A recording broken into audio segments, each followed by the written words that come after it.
The creak of the old floorboards on my back porch. That isn't just a sound. It's the metronome of my life, ticking off the seconds and the years I've spent in this house. It was with me when I was young and strong, hammering the last nail into this porch roof. It groaned under my wife's feet when she'd bring me a cold lemonade on a blistering Texas afternoon. It was the stage for my daughter Sarah's first steps. Her laughter, her tears. Now, it just groans under my weight. Under the burden of 68 years, and in its whine, I hear an echo of pity and reproach. My name is Harry. I'm a relic from another time, a retired firefighter, a Vietnam vet. My old beat-to-hell Ford F-150 out by the gate is my only true friend these days. Like me, it's seen better days. It squeals on the turns, but it starts up every single time, ready to haul me down the dusty roads of this small town where nothing ever changes, and where I feel both at home and in exile. Folks, if this story means something to you, go ahead and hit that like button and subscribe to the channel. Help us get it out to more people. And let us know in the comments what town you're listening from. I didn't build this house for myself. I built it for them. For my wife, God rest her soul, who left too soon. And for Sarah, who was the light of my world. Every 2x4, every joist, is soaked in my hopes for their happiness. I poured the foundation thinking of the sound of children's laughter. I painted these walls, imagining the crayon drawings Sarah would hang on them. I gave this house my youth, my health, every damn dime I had, and now I'm the groundskeeper of a museum. The Harry Museum, which only opens to the public on major holidays. If I'd known I was going to end up a ghost at my own family photos, I sometimes think, with a bitter chuckle as I rock in my chair, I'd have bought myself an old boat and gone to find a lake in the middle of nowhere. At least the horizon's more honest than people. That day, my grandson Kevin's 18th birthday, the sun was a merciless hammer. The backyard, once my kingdom, had become foreign soil. Some god-awful racket they call music was blasting from a portable speaker my son-in-law Mark brought over. It beat against the walls of my house, against the old oaks I'd planted myself, and it felt like a vulgar invasion. The air was thick with the smell of sizzling grease from the grill and the cloyingly sweet perfume of Kevin's girlfriends. I sat in a plastic lawn chair that buckled under my weight, feeling like a foreign object, a faded, yellowed photograph in a glossy digital album. I tried to make conversation with Mark. He stood at the grill, a king in his own mind, flipping burgers with a professional-looking spatula. "Smells good," I offered, nodding his way. "Used to love a good cookout myself." Mark shot me a quick, polite smile and immediately turned to one of his buddies to talk about stock prices. I fell silent, feeling like I'd just said something stupid. I was part of the landscape, nothing more. The old man in the chair, a propriedad. Sarah bustled between guests, a butterfly of social anxiety, making sure everyone's drink was full. She fluttered over to me, placed a warm bottle of beer on the small table beside me, and without meeting my eyes, asked, "You doing okay, Dad?" Before flitting away again, without waiting for an answer. I watched her go, and I didn't recognize her. Where was the little girl who couldn't sleep unless I sat by her bed and told her a story? When did she become this busy, distracted woman for whom I was just another item on a to-do list? And that's when Kevin showed up, the walking embodiment of the new world. Tall, confident, with a haircut that probably cost more than my weekly groceries, and a look of casual superiority. He was flanked by a crew of kids just like him, their faces blank slates of boredom and self-satisfaction. Kevin plopped down on the railing next to me, smelling of expensive cologne and bubble gum. His eyes drifted from my face down to my arm resting on the chair. to the old, faded skin of my forearm, tanned by decades of sun and sweat, to the eagle and the 4 small stars beneath it. "Whoa, Gramps, what's with that crappy tattoo?" His voice was jarringly loud in my quiet world. The words "crappy tattoo" hit me like a slap. His friends stopped staring at their phones and looked over, their expressions a mix of curiosity and disdain. "You do time in the joint or something?" One of his skinny friends, with green hair, snickered. Something inside me snapped. The party noise, the music, the laughter, the chatter. It all collapsed into a single point of deafening, cottony silence. I looked at their smooth, carefree faces, and I knew it wasn't just a generation gap between us. It was a canyon, a chasm carved out by war, by loss, by labor, and by silence.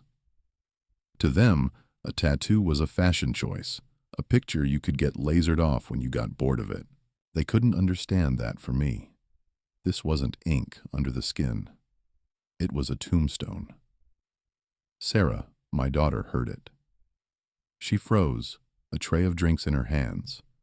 A flicker of panic crossed her face, quickly replaced by her social mask. She rushed over, forcing a laugh. "Kevin, don't be so rude," she said, her voice strained. "It's just Dad's old tattoo from when he was young." She said it as if talking about some embarrassing teenage mistake, best left forgotten. She didn't defend me. She tried to smooth over the awkwardness so it wouldn't ruin the party. "Yeah, old and ugly," Kevin's friend added. "They don't make 'em like that anymore. Not unless you live in the sticks." And they laughed, all of them. My grandson and his friends. Their laughter was light, unthinking. That's what made it hurt so much more. It wasn't malicious. It was born of a profound, absolute ignorance. They were tap dancing on a grave and didn't even know it. I looked up at Sarah. She avoided my gaze. Her face was flushed with shame. Not for her son, but for me. For my crappy tattoo. That was a sour note in the perfect symphony of her life. In that instant, I understood I was truly alone. Not just alone, but betrayed. Betrayed by the silence of the people I loved more than life itself. I didn't say a word. What could I say? How do you explain the sun to a man born blind? Slowly, my joints protesting, I pushed myself up from my plastic throne. I set the untouched bottle of beer on the table, and without looking at anyone, I walked away.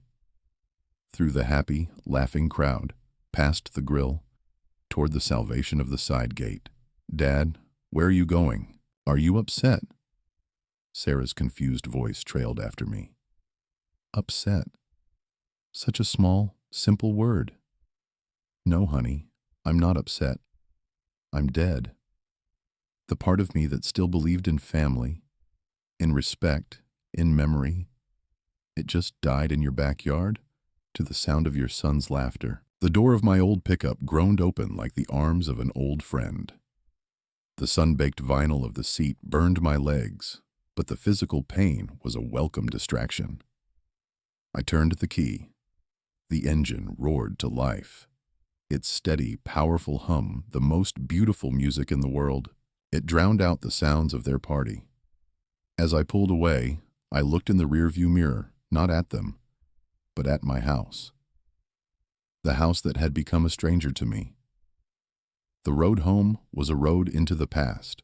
Every crack in the asphalt, every telephone pole flashing by, pulled me further from the sun-drenched Texas of the 21st century and deeper into the green, humid, stinking hell of 1969. My hands, calloused from wrenches and hammers, became the hands of a 19-year-old kid, gripping the cold plastic of an M16 rifle. I was back there, again. There were 4 of us. 4 green kids, torn from our worlds and thrown into the meat grinder. There was me, Harry, a quiet boy from the Texas plains who loved fixing his dad's tractor more than anything. Jacob, Jake Riley, a loudmouthed, freckle-faced cowboy from Montana. He was always telling stories about the rodeo and swore his horse, Blizzard, was smarter than most generals. He was the heart of our little crew, his laugh so loud it could drown out the whump, whump, whump of the Huey blades. Then there was Andrew Miller Mills, our resident brainiac. A kid from Boston, son of a literature professor. He'd been accepted to Harvard, but enlisted after his first semester, saying he couldn't sit behind a desk while his country was at war. He always had a worn-out paperback of Shakespeare in his rucksack. In the lulls between patrols, he'd start reciting sonnets, and his voice held such a longing for a different, civilized world that it made us all ache. And finally, Ricardo Rico Martinez, the baby of the group, barely 18, a kid from a Mexican neighborhood in San Antonio, with huge, sad eyes and a smile that could melt the hearts of the nurses at the field hospital. His whole world was folded into the thin blue airmail letters he got from his girl, Maria. He carried her picture, laminated in plastic, around his neck with his dog tags. He didn't dream of ranches or books. He just dreamed of going home, marrying Maria, and having a whole mess of kids. We weren't just soldiers. In a world where death was as common as the tropical rain, we became a family. We shared a single can of sea rations 4 ways, gave each other our last pair of dry socks, and covered for each other on watch when sleep was a physical enemy. We knew each other's childhood fears, first kisses, and deepest hopes. The tattoo was born in Saigon during our first and last R&R together. The city was an assault on the senses, a chaos of sounds, smells of decay and exotic flowers, the shouts of vendors and the distant crump of artillery. We got drunk on cheap beer in some filthy bar, and Jake, slamming his hand on the table, roared, "Boys, we need a mark, a brand, to show we're a goddamn tribe, to show we're gonna walk through this shit and come out the other side. All of us." We found a tattoo parlor in a stinking dark alley, a tiny room with a single bare bulb, where an ancient, wrinkled Vietnamese man sat. He looked at us with indifferent eyes, devoid of hate or pity. We were just customers. Meat. On a napkin, Jake drew an eagle, the symbol of freedom, goddammit, and 4 stars beneath it. "One for each brother," he declared. "This is our pact. 10 years from now, we meet at my bar in Montana. The tattoo's your ticket in." We laughed, but we all needed that pact. We needed something to believe in. I went first. The sting of the needle was sobering. It was real, grounding, unlike the surreal horror that was our daily life. I watched the dark ink bloom under my skin, and I felt us being bound by something stronger than blood.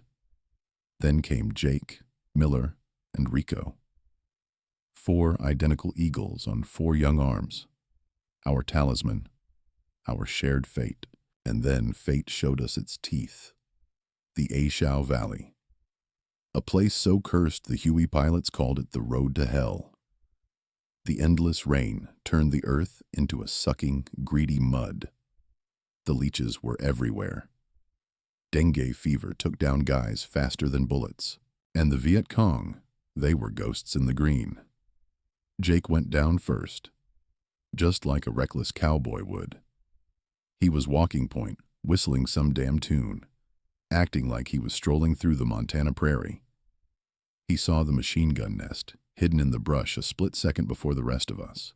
Anyone else would have hit the dirt, not Jake. "Lay down some fire! I got this!" he yelled, and stood up, spraying the jungle with a long burst from his rifle. The seconds he bought us allowed us to scatter and find cover. Those seconds cost him his life. We saw the rounds stitch across his chest, saw his body jerk like it was hit by lightning, before he collapsed, face first into the mud. His cheerful whistling stopped mid-note. The first star on my arm burned hot as a brand. Miller, our poet, died a week later. We were caught in a mortar attack. He was on the radio, trying to call in support. One of the shells landed close. Too close. I saw him go down and crawled to him. Shrapnel had found its way under his flak jacket, into his side. He was conscious, his intelligent eyes wide with a terrible, final surprise. He was trying to say something. A pink foam bubbling on his lips. He was choking on his own blood. I found his notepad in his breast pocket later. The last entry, scrawled in a shaky hand, read, "Hell is not fire. Hell is the absence of meaning." The second star on my arm turned cold as steel. Rico's fate was the cruelest. It wasn't a bullet that killed him. It was a piece of paper. The mail runner brought him a letter, one of those blue ones. We saw his face change as he read it. It went gray, like ash. He slowly sank to the ground. Maria, his Maria, was tired of waiting. She was marrying a guy back home with a steady job and a car. She wished him luck. Luck. He didn't cry. He didn't scream. He just broke. He turned into a walking statue. He stopped eating, stopped talking. He just sat, staring into nothing with those huge, empty eyes. 2 days later, on patrol, he wandered off the path. We yelled for him to come back. He didn't listen. He took one more step. There was a click, then an explosion. A tripwire. To this day, I don't know if he stumbled or just walked. We gathered what was left of him in a poncho liner. The third star on my arm went dark for good. I was the only one left, the keeper of a dead oath. The eagle on my arm was no longer a symbol of freedom.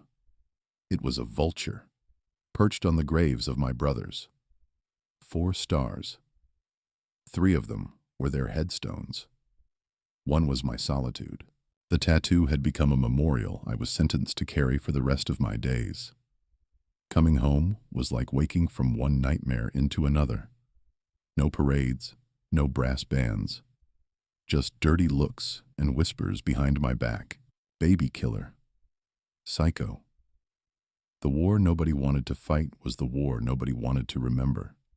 And we, the soldiers, were the shameful reminders. I packed my uniform away, buried my memories, and tried to build a new life on the ashes of the old. I became a firefighter to save lives, not take them. I got married, had Sarah, worked 2 jobs. But every night, alone in the quiet, I'd look at my arm, at the eagle, at the 3 dead stars, and I kept my silence. 50 years of it. For 3 days after that humiliating party, I was a prisoner in my own home. My house, once my fortress, felt like a cage. Every creak of the floorboards echoed Kevin's laughter. I tried to lose myself in routine, heading out to the garage to finally tackle the carburetor on the old Ford. The garage had always been my sanctuary. The smell of grease and gasoline, the cold, hard logic of a wrench on a bolt. It was a world that made sense. But the magic was gone. I sat on a stool, holding a wrench, staring at the engine parts, but I wasn't seeing pistons and valves. I was seeing Rico's empty eyes. The ghosts Kevin had awakened were out on parade in my head, and there was nowhere to hide. I felt a war raging inside me. Maybe I was just an oversensitive old man. Maybe I should just let it go, swallow it down like I'd swallowed so much else for the sake of peace. I was almost there. I was almost ready to forgive for the 1000th time. And then the phone rang. The screen lit up. SARAH. My heart jumped. This is it, I thought. She's calling to apologize. I was ready to say, "It's okay, honey." Forget it. I answered. "Hey, Dad," she said, her voice breezy, cheerful, not a hint of remorse. My stomach dropped. I knew instantly this wasn't that kind of call. "Hey," I managed. "How are you?" "Listen, I'm calling about something," she said, launching right in. "We had a bit of a mishap. Kevin. You know, he's a new driver. He was parking at the mall and kind of tapped another car. Well, maybe more than tapped. The other guy's bumper is smashed and the fender's a mess. You know what body shops charge these days. And the insurance for an 18-year-old is just criminal." I listened in silence. She was talking about a piece of bent metal with the gravity of a life-or-death diagnosis. "So we were thinking," she continued, her voice taking on a wheedling tone, "maybe you could help us out. We figure it's going to be maybe $4,000. It would just wreck our budget right now. And Kevin needs his car for his job, for college." She paused, waiting for me to jump in and save the day, but all I could think was that the lives of Jake, Miller, and Rico, combined, were worth less to the U.S. government than the cost of fixing that goddamn bumper. It was in that moment that the cold, deadly calm washed over me. The same cold clarity I felt when I realized I was the only one left in my squad. I wasn't a person to them. I wasn't a father or a grandfather. I was a function, a resource, an old, dusty ATM in the corner you visit when you need cash. My pain, my memories, my dead brothers, none of it mattered, only my savings account. "Dad? You there?" Impatience crept into her voice. "Yeah, Sarah, I hear you," I said, my own voice flat and hard. "The question is, did you hear me last Sunday? When your son and his friends were laughing in my face?" A heavy silence. Then a long, exasperated sigh. It wasn't a sigh of guilt. It was the sigh of someone dealing with a difficult, unreasonable child. "Oh, Dad, for God's sake, not this again. It was days ago. He was just joking. It was a stupid joke, okay? I'll talk to him. But you can't be this sensitive about everything. We're family. Families are supposed to help each other, not hold grudges over every little thing." A little thing. She called it a little thing. 50 years of silence. 3 stolen lives. The honor of my brothers. A little thing. Click. The sound of a final gear locking into place.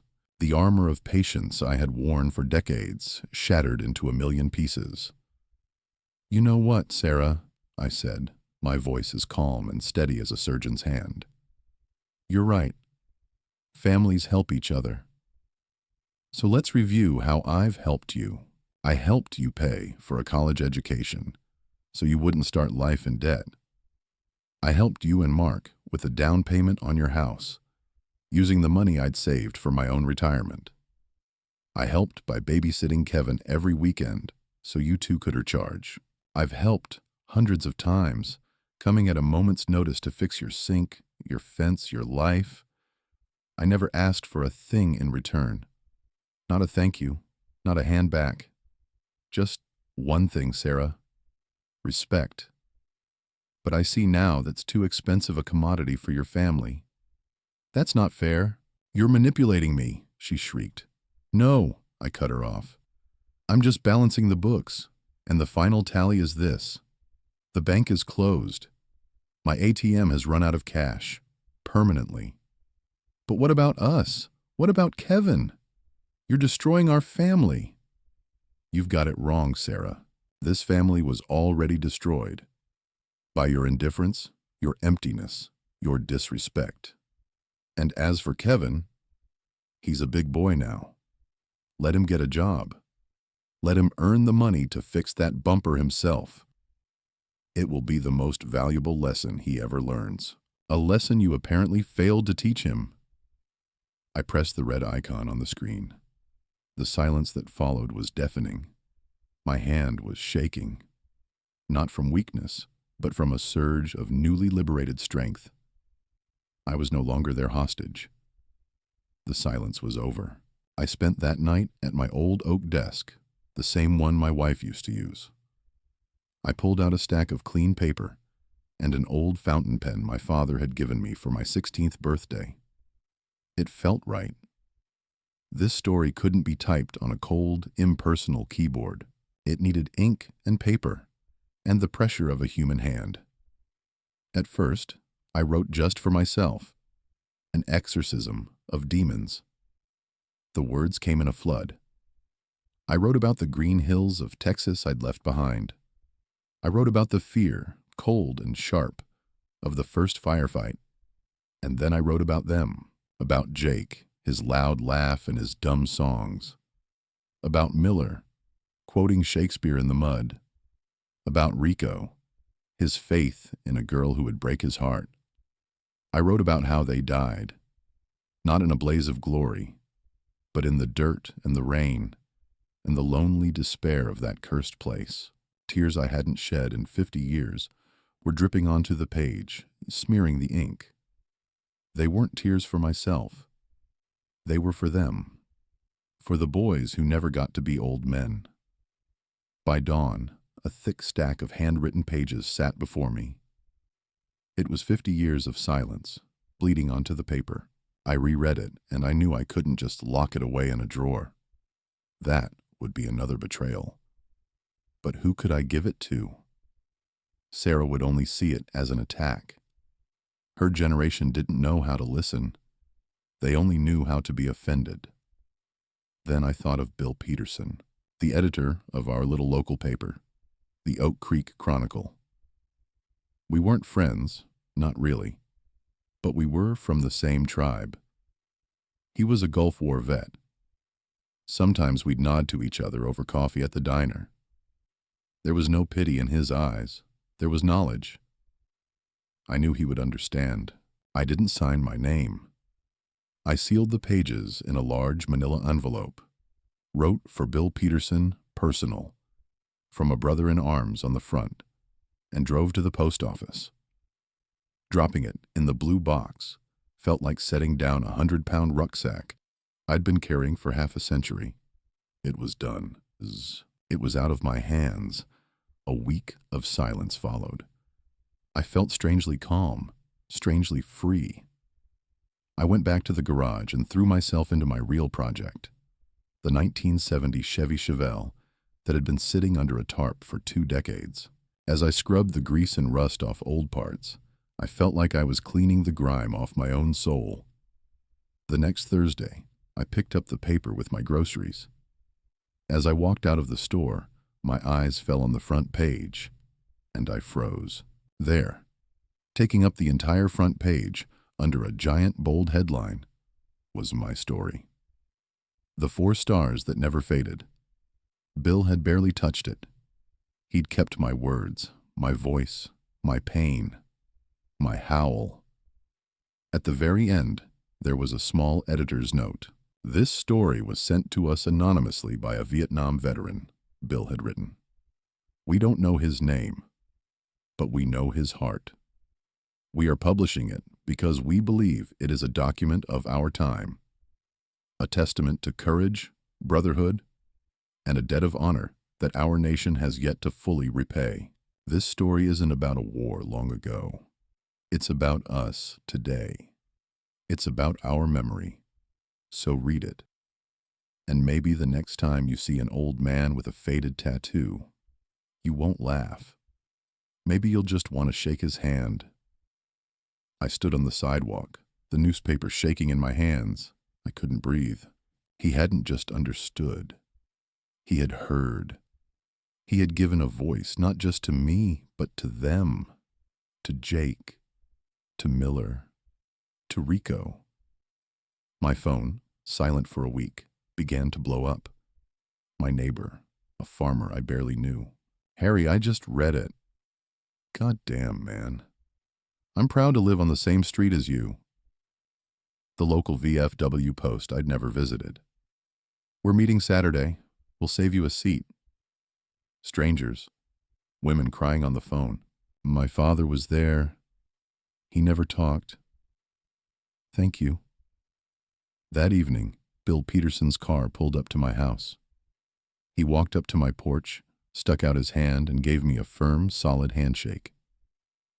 Figured it was you, Harry, he said quietly. Recognized the grit. Thanks. You woke this sleepy town up. We sat there in my creaky chairs for a long time, not saying a word, just watching the sunset.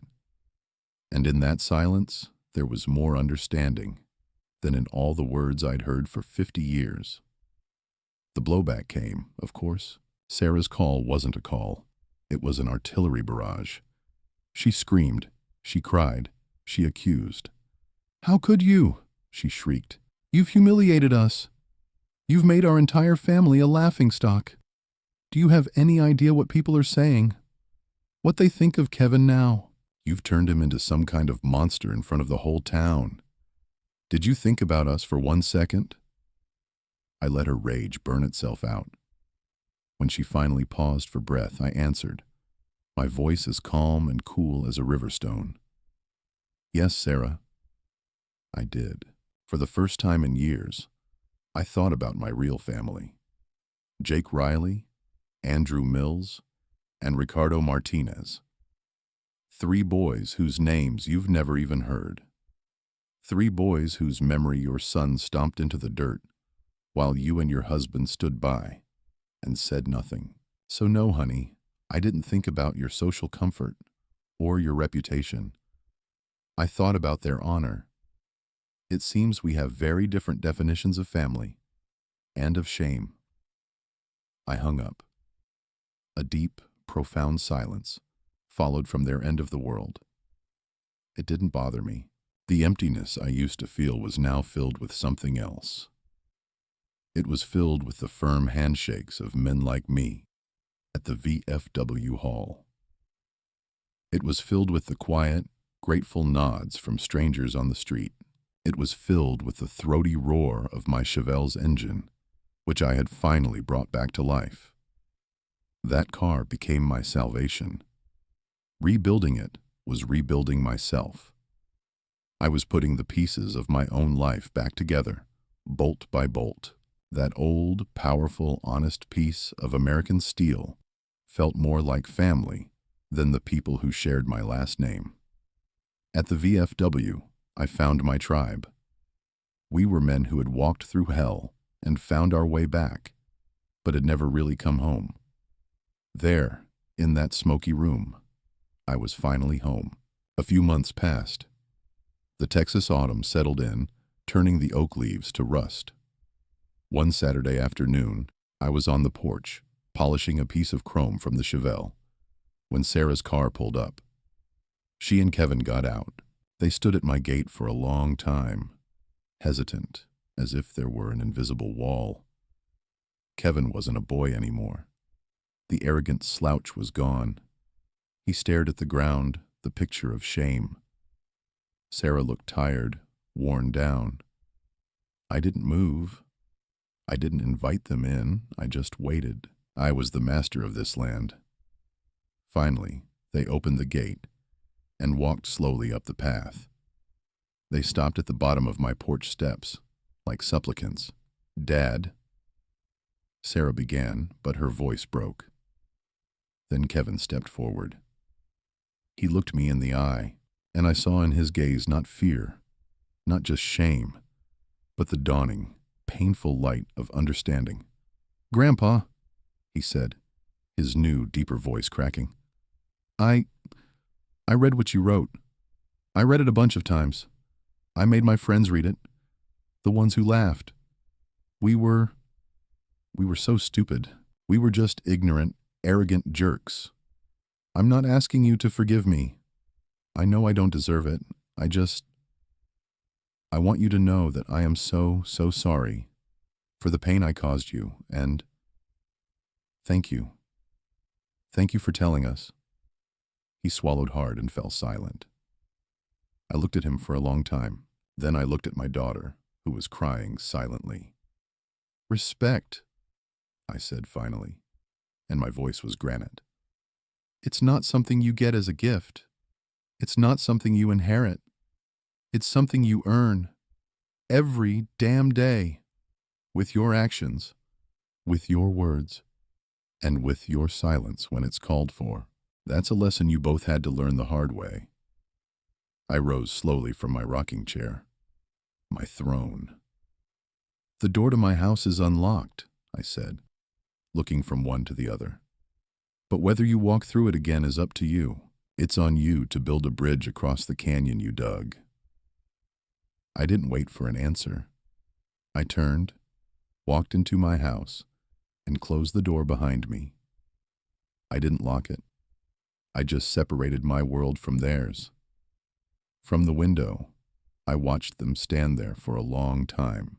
Then Sarah put an arm around her son, and they walked back to the car. I didn't feel triumph. I felt a deep, quiet peace. Maybe they would be back. Maybe they would find the strength to start over.